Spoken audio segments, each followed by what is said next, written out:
இன்றைக்கி என்ன ஏகாதேசியாங்க, என்ன ஸ்பெஷல் அப்படின்னு எல்லாம் சொல்லி கேட்காதீங்க. இன்றைக்கி என்னையால் பெருசாக விரதம்லாம் இருக்க முடியல. அதனால் காலையிலையும் நைட்டும் ஒரு லைட்டான மீல் தான், ஒரு பருப்பு ஒரு சாதம், அவ்வளோதாங்க.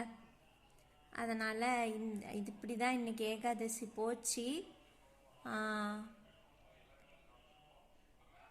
அப்புறம் ஒரு 7 மணிக்கெல்லாம் அப்படியே சாப்பிட்டு முடிச்சிடுவாங்க. அது கூட வந்து பழம், ஏதோ ஒரு பழம், வாழைப்பழம், ஆப்பிள், எந்த பழம் நம்மளுக்கு கையில் கிடைச்சாலும் சரி, அது கூட கொஞ்சம் பழமும் சேர்த்து சாப்பிட்டுக்கிறது நைட்டு தூங்கும்போது.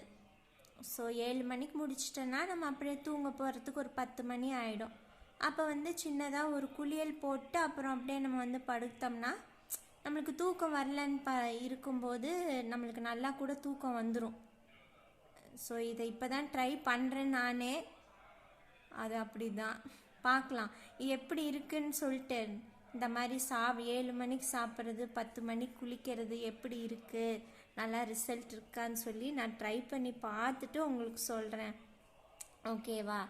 ஸோ இப்போ உங்ககிட்டேருந்து விடைபெறுவது உங்கள் குஷி. பாய்.